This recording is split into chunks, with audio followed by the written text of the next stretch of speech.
Hello there, this is Richard Spirit's Guardian, and this is Darius Extra version on Sega's Megadrive. This is by Taito, as we saw the logo flash up there, and this is the title screen of Darius. This is an arcade conversion, and that was a low quality sample. We go into the options here. We have multiple game modes. It's the same game in each one. There's nothing new going on. We have 26 bosses to take on, and we have Proco and Tiat. Tiat being easy. The easiness relates to the fact you don't lose all your weapons when you die as a Tiat. And here's the actual game. So it's a conversion of an arcade machine. I'm assuming it was the first Darius. It never made it to the Mega Drive. You can get this on the PC Engine. And you can get this now as a Mega Drive cart. And you can get this on the Mega Drive Mini. And it's a okay shoot 'em up. It's kind of not very exciting. It's kind of groovy looking. The music isn't brilliant. The sound effect of those enemies being destroyed sounds like someone being punched in Street Fighter 2, which is very strange. This has the usual Darius issues, where it takes an absolute age to get powered up to any sensible degree. And if you're playing it as Proco, you lose all your weapons when you die, and it becomes very, very painful. At least Tiat retains the level of power. And later levels, you can't deal with the amount of shit flying at your face with your normal pew-pew gun. It just does not work. So you can see the scrolling's nice and smooth. We've got a colourful background. We've got bleepy music. We've got Darius style gameplay. One thing I would point out about this game over the sequels and the modern day Darius is the bosses are a walkover in this game. They take very little shooting before they just give up and blow up.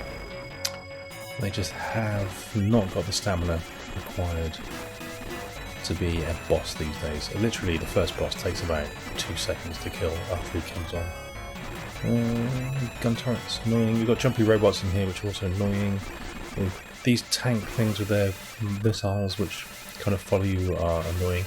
Some slightly annoying enemies in this game, it has to be said. King Fossil is approaching fast. Well, that's not true, because he lurches onto the screen like an arthritic old fart. Here we go. Wouldn't call that fast, would you? Like a coelacanth, metal coelacanth. Look at his angry face. But he's going to die in a rapid style. So he launches 3 waves of bullets at me, and then he's dead. See you later, King Fossil. That background's a bit like a stream of diarrhea. So King Fossil lives in a sewer, by the looks of it. I don't know if that background has some sort of animation on it in the arcade, but it certainly doesn't on the MD.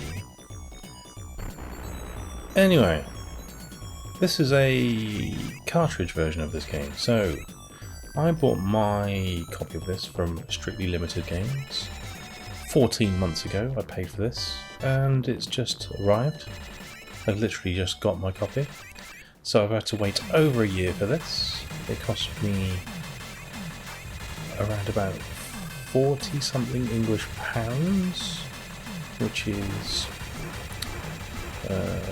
kind of expensive. And although I do have it on the Mega Drive Mini, I think this has got extra game modes in it. I think there is a slight difference between this and the Mega Drive Mini mode. But it is the same game with newer modes in it. And as a physical release, you get a cartridge box, a clamshell box. The plastic in the clamshell box doesn't feel right. It feels like a cheap Mega Drive knockoff. You get a reversible sleeve, so you have you have English artwork on one side, like the European English artwork, and then you have a Genesis artwork on the side. You can see here, like, there's so much stuff flying around. If you had your pea shooter gun, you wouldn't survive for any length of time. The Genesis artwork's horrible, but the Megadrive artwork's acceptable. It says strictly limited all over it. I didn't think I noticed a number anywhere. So, the whole point of strictly limited is, I guess, they're limited editions of these games. And in this case, a game that was never released on the Mega Drive originally. But they number them. But I don't remember seeing the number on this one. So that's a bit strange. So you get a colour instruction manual. And the instruction manual is... it feels very not like a Mega Drive instruction manual. It's kind of, the paper's thicker. It feels like some dude's printed it out in his garage, to be fair. It doesn't feel like the instruction manual's long. It has some stuff in it, some colour. It's colour, so it has some images in it. Yeah, but it's slightly cardy. It's weird. It doesn't feel like a Mega Drive game. And then we've got the cartridge itself, which is a generic kind of blank card. There's no embossed lettering on the back or anything. And it's got a card label on it. And my one has got the Genesis artwork on it because I foolishly bought the Genesis version rather than the Mega Drive one. Not realising that the cartridge artwork is ridiculously disgusting for the Genesis. So that was a mistake, and I'll hold my hands up, that was my fault. Although they could have made a nicer package. The label is kind of stuck on. Okay, that's the most I can say about that. I haven't opened the cartridge. I don't know what it looks like inside.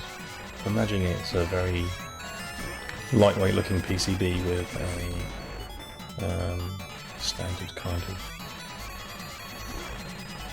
I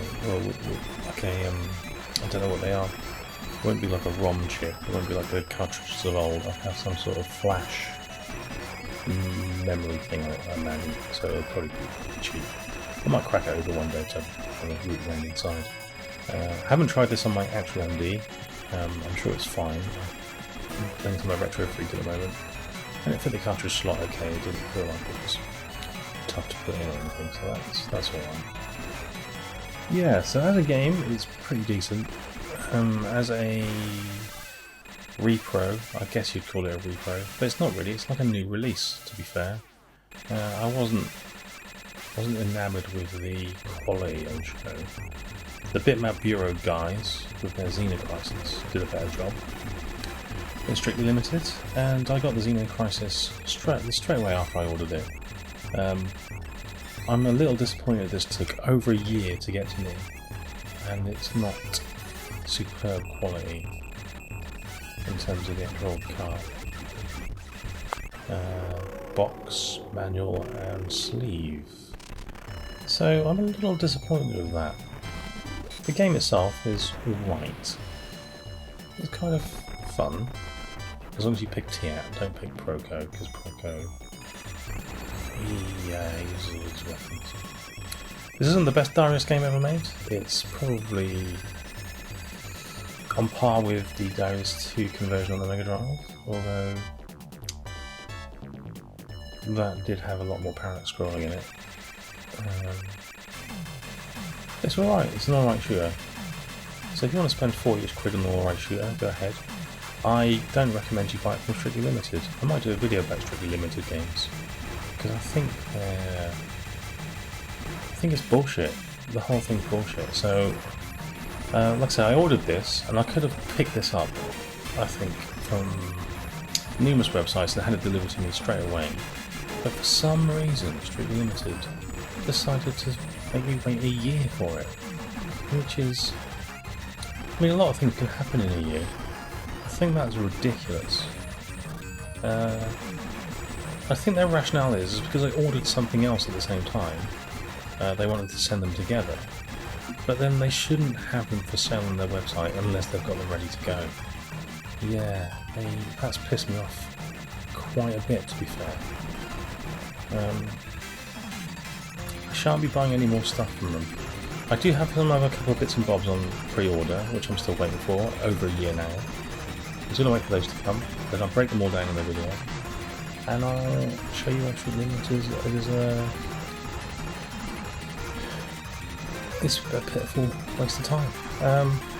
Okay, well this is Darius Extra version, kind of a coolish game. It's not going to change the world, but then what game ever did? Alright then, it's alright.